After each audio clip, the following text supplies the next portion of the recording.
Hey guys, and welcome to Sunday school. Hold on just a second, guys. Oh, there's something I gotta do here real quick. All right, come on. You coming with me? Okay. All right, I gotta go outside. Man, I don't know about you. Whew, I've just been cooped up in the house for too long. I gotta get out of the house. Woo! Yeah. Woo! Yeah. Okay. Whew. Yeah. This feels better. Whew, man. Okay. Whew. Raise your hand if you're feeling like you've been cooped up in the house for too long. Yeah, me too. All right. I just had to go run outside. You know, sometimes you just got to go outside. Woo! Yeah, let it out. All right. Okay, guys. Now I'm ready. I feel better now. Do you guys feel better now? Yeah. Woo! Just get a deep breath. Go outside. Whew, all right. Yeah. Okay. Whew, welcome to Sunday school, guys. Social distancing Sunday school. Hi. Welcome. How many people are feeling a little bit cooped up? Yeah, me too. How many people are kind of feeling like you're missing going to work or going to school? Maybe a little bit. Maybe how many of us kind of miss going to church or going to Sunday school every week? Yeah, me too. I'm feeling it, guys. How many of you guys have missed out on going and having birthday parties or other celebrations with your family and friends? Yeah, me too. So one of the things that I miss about Sunday school is that one of the things that I do with the kids during Sunday school is I just kind of check in, see how things are going. You know, how's your week going? How's school going? How's everything going? And I know if you ask a kid, you know, how's it going? Or how's your week been? They're just going to say, okay.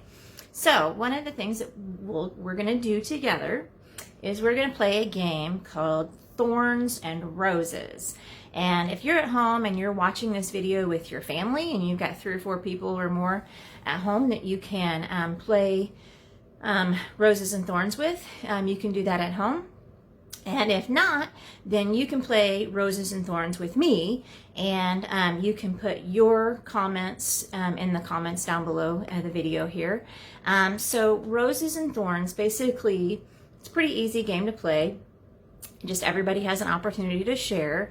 And so your rose is the best thing or your favorite thing about a particular event or situation. And the thorn is your least favorite or something that you really dislike about a particular event or situation. So we're going to do quarantine roses and thorns. So what's your favorite thing about being in quarantine? And yes, I think it's important that we all kind of take a moment and try to think of at least one positive thing that's going on right now during our quarantine. And then your thorn is your least favorite thing or something that you really dislike about being in quarantine. So you can play this at home with your family, or you can play with me by putting your responses in the comments. So I'll share mine. So my thorn is, quarantine thorns, is just I'm really missing out on a lot of time with my family, my extended family. I haven't seen my son. I haven't seen my parents and my brothers and sisters in, gosh, probably a couple of months. So it's been a long time, and it's been a long time since we've been able to get together at church. You know, we've been doing the Zoom church worship services, which is good, but it still isn't quite the same as actually getting together. And I gotta tell you guys a secret. Don't tell anybody this. I kind of miss getting hugs at church. And that's a secret, because most of the time. I'm not really a hugger. I don't really love giving hugs most of the time, but I kind of miss it because, I didn't realize how much I do like getting hugs from people at church. And a lot of church people are actually really good huggers. And so I didn't really realize that I was missing that until it was like, how long has it been? 5 or 6 weeks now since we've had in-person live church services. So yeah, for those of you adults that are watching this, the next time we do get together for church, just remember that the non-hugger, the one who doesn't normally like getting hugs, I'm the one who's missing the hugs the most right now. I think I really miss it.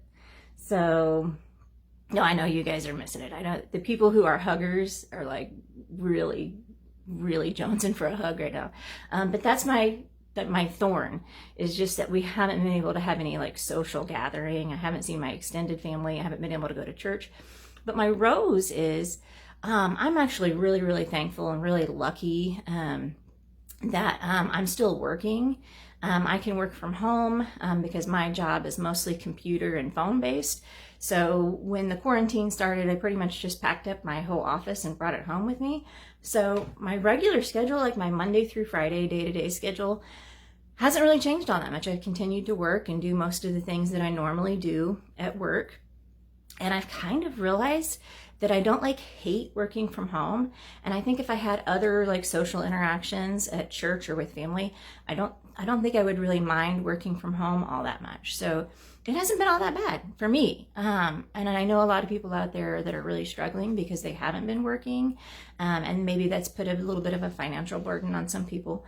But for me, I'm really fortunate. And so that's my rose, is that I've just been able to continue to do my life as normal.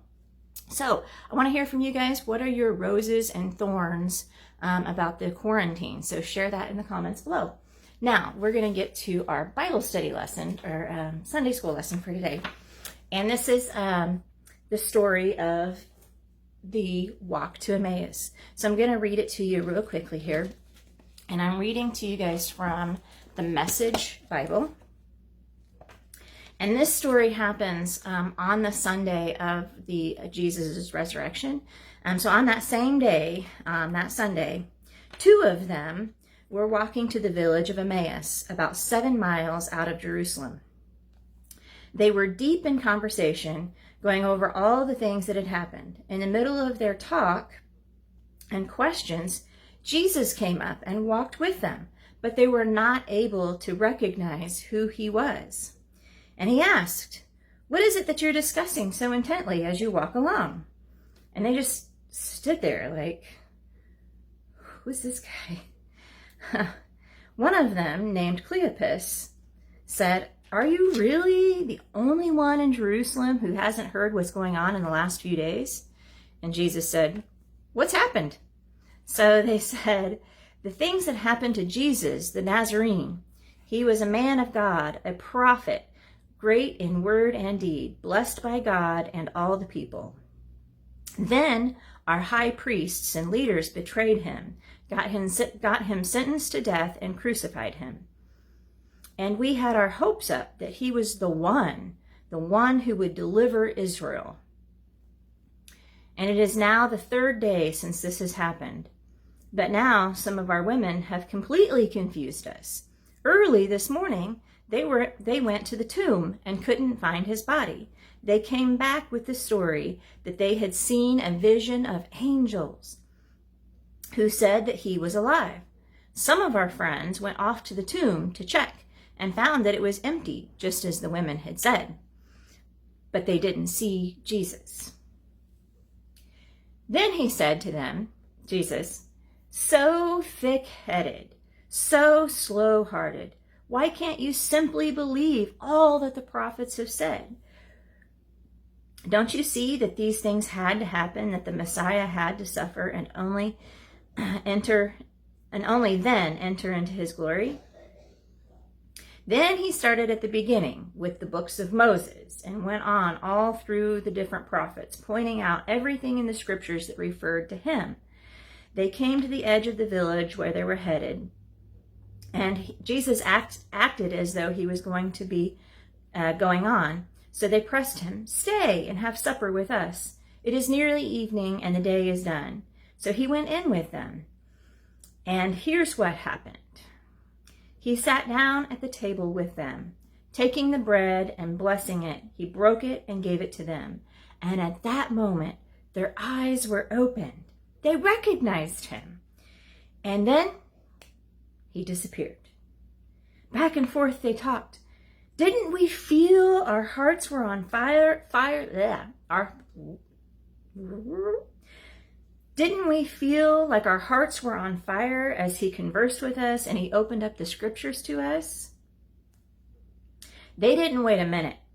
They were up and on their way back to Jerusalem, and they found the 11 of their friends gathered together and talking away. It really happened. The Master has raised up. Simon saw him. And the two went on about everything that had happened on the road and how they recognized him when he broke the bread. So this is the story of the walk to Emmaus. And so we don't get a ton of details. We know that one of these two that are walking along is Cleopas. We don't know who exactly the other person is. And we're not 100% sure why they're going to Emmaus. Some of the interpretations that I read said that the other person was Cleopas's wife, but I don't know that. And some people think that these two people were from Emmaus, so they were basically just going home. So let's break down this story a little bit. So we've got two people. We've got Cleopas and a companion walking to Emmaus, possibly just going home. They had been in Jerusalem for the Passover feast, and they knew Jesus apparently, and they knew the 12 disciples of Jesus. And Jesus had been killed, and it had been 3 days, and they had heard this story about the women who had gone to the tomb, and they had heard that Jesus was no longer in the tomb, and that angels had appeared to the women. They knew that the two of the disciples had gone to the tomb and verified that Jesus wasn't there. But for whatever reason, they decided to leave. They were like, let's get out. Let's go to Emmaus. So possibly they lived in Emmaus and they were just going home. And maybe they just thought, well, that's it. It's over. The guy that we thought was our Redeemer, the guy that we thought was going to save Israel from the Romans, he's dead. So let's just get out of here. This is, Passover's over. It's time to go home. So, but there's a lot of mystery and a lot of questions in this passage. So why is it that Jesus would appear to them and initially they were unable to recognize Jesus? Why is that? Why would they not be able to recognize Jesus at first? What do you guys think? That one's a thinker. Got to think about that one. So then Jesus, not only are they unable to recognize who Jesus is, but Jesus acts like he doesn't know what's going on. He just totally like, what's going on, guys? What are you guys talking about? And they're like, don't you, are you like the only guy? Are you like the only one here who doesn't know what's going on? And so they explained to Jesus what had happened over the next several days, or the previous several days. And so then Jesus starts to open up the scriptures to them, and he starts referencing all the different prophets. And he kind of reveals himself through the prophets to Cleopas and his companion as they're walking. And then they go in. Apparently, it seems as though they've arrived home. Cleopas and his companion, whoever he's walking with, they get to their home, and they invite Jesus to come in. And it's not until Jesus breaks the bread and shares it with them and blesses the bread that their eyes are suddenly opened and they can recognize, they suddenly recognize Jesus. And then just like that, Jesus disappears. And so there's this other question, like, why does Jesus suddenly disappear at the moment at which these two people recognize him and recognize who he is? These are these mysteries, these questions that we have wrestled with for thousands of years. We don't really know. But we know that one of the things is we just call these things the mysteries. And so just like Cleopas and his companion, sometimes the way to clear your mind and sometimes the way to see things, the way to reveal these mysteries is to just take a good walk. So sometimes that's just helpful. Sometimes, whatever was going on, whatever their reason is for leaving Jerusalem at that exact moment and walking to Emmaus, maybe they lived there, maybe they just needed to get out of town for a while, maybe they were just trying to process what had happened. But that seems to be exactly what happened. They were walking along and Jesus appears to them even though they don't recognize him, and Jesus starts to reveal himself through the scriptures and through the prophets. And so that's kind of the same thing that we do. We kind of have to process a lot of this information. This is a big, thick, and complicated book, and we get into these stories that have more questions than answers, really. These mysteries, these sort of odd things that happen.